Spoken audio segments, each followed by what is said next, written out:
Hello, TECM 5191. Welcome to Module 6. And if you can believe it or not, we are almost through the semester. So Module 6 will be fairly light in terms of new content. Just to take a look at our Gantt chart once more, we are focusing on Module 6, and you'll notice that you should be working on the screencasting project, but we don't have any actual deliverables due for the screencasting project this week. So it's mostly just focusing on post-production. So just a quick overview and review of how I'll evaluate you on your screencast, just to make sure you're hitting everything before you complete your post-production.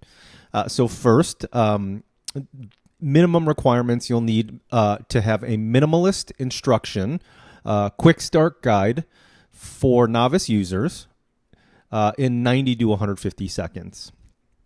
That should be exported as an MP4 file, which is a video encoding file.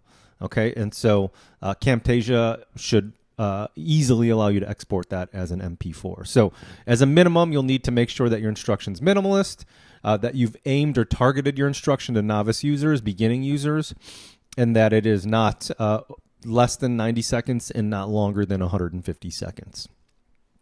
Secondly, you'll need to include efficient and logical structure using visual composition principles. For those of you that have taken visual design already, you'll have a good grasp on the CRAP framework, which is a shorthand for contrast, repetition, alignment, and proximity.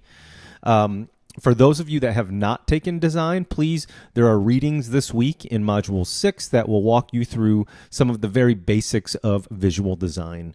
The main thing you should be focusing on in terms of visual design really is going to be alignment.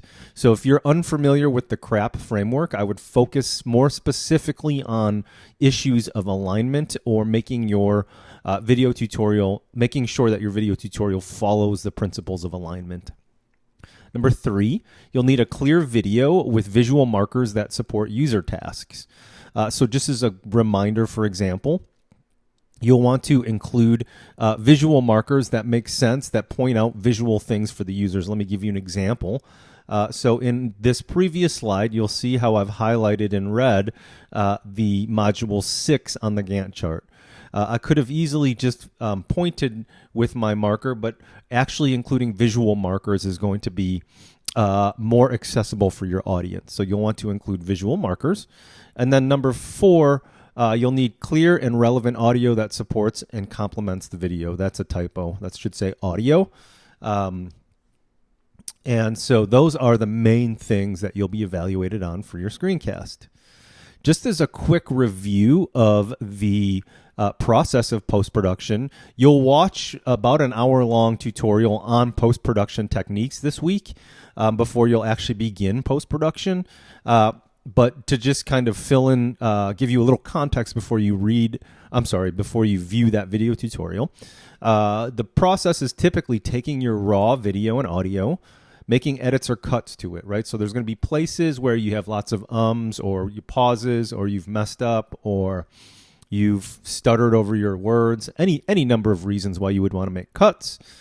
So you'd make edits and cuts using Camtasia. You'd want to make sure that your audio is synced with your video. Some folks might decide they want to actually separate their audio and video and edit them separately and then sync them up at the end. It's totally a valid way of doing it.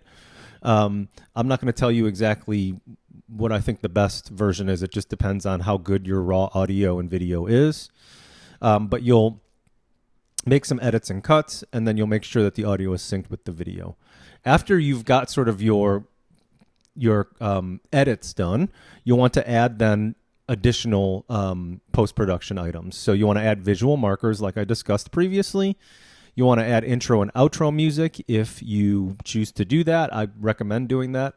And then you'll want to render or export your video to an MP4 file. Other items, so you'll have a 1-hour instructional video on post-production techniques. Make sure you watch that before you start in on post-production. And then as always, I've saved or allocated about 1 hour for your end of week discussion post.